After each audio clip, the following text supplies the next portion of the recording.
Alhamdulillahirabbil alamin wal aqibatu lil muttaqin wala udwana illa 'alal zalimin. Asyhadu an la ilaha illallah wa asyhadu anna Muhammadan abduhu wa rasuluh. Ikhwan fillah rahimakumullah. Alhamdulillah atas qudrah, iradah serta inayah Allah Subhanahu wa taala. Pada kali ini kita bisa meneruskan pembahasan. Insyaallah pada pembahasan kali ini kita mencoba menggali hakikat makhluk ciptaan Allah, salah satunya yaitu manusia.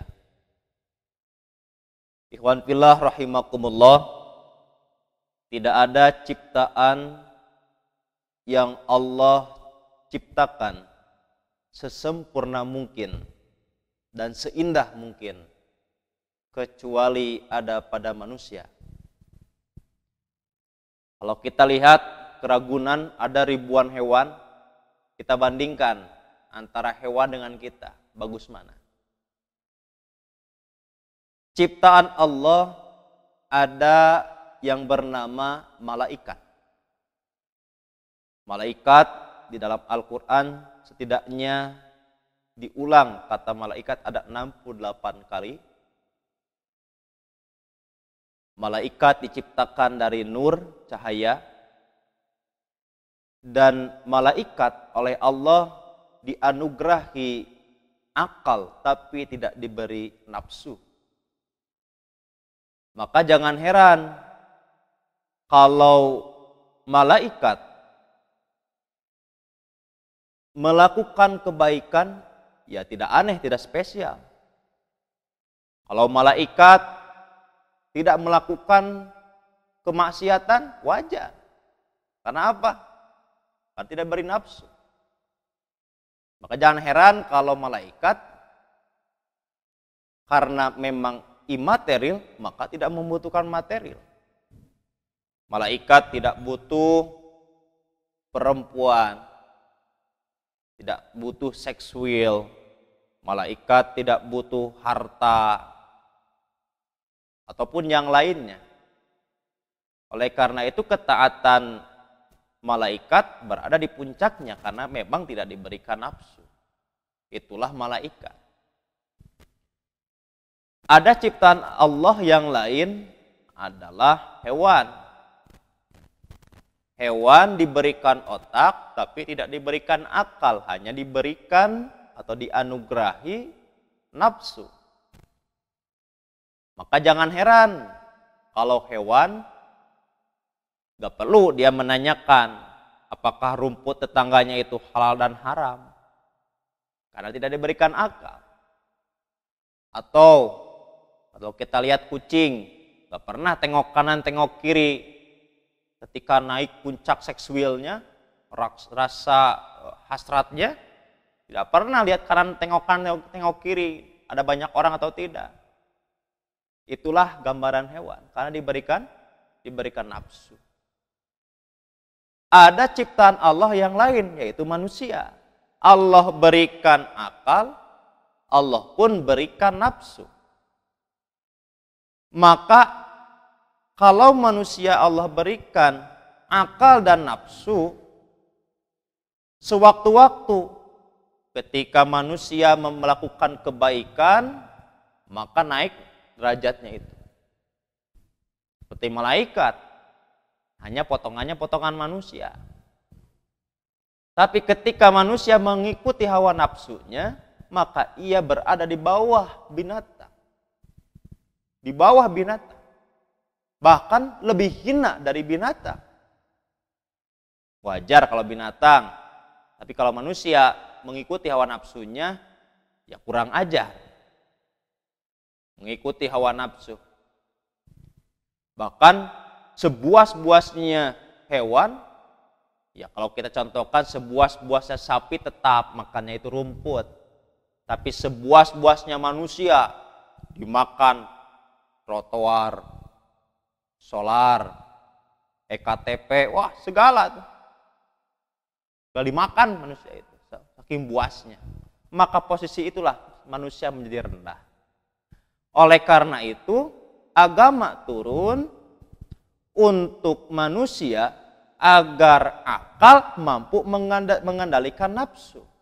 Di dalam agama itu, agama tidak menghilangkan nafsu, tetapi mengontrol nafsu, mengendalikan nafsu.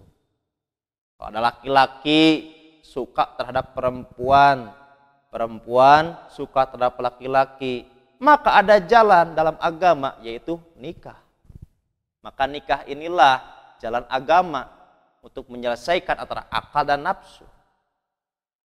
Ikhwan fillah rahimakumullah, itulah gambaran manusia, bahwa hakikat manusia tidak hanya diberikan akal tapi diberikan nafsu. Maka dalam Al-Quran, Quran surat Al-Jasiyah ayat ke-23, Allah Subhanahu wa taala mengingatkan, A'udzubillahi minasyaitonirrajim, afara'aita man ittakhadha ilahahu hawa. Apa kau pernah melihat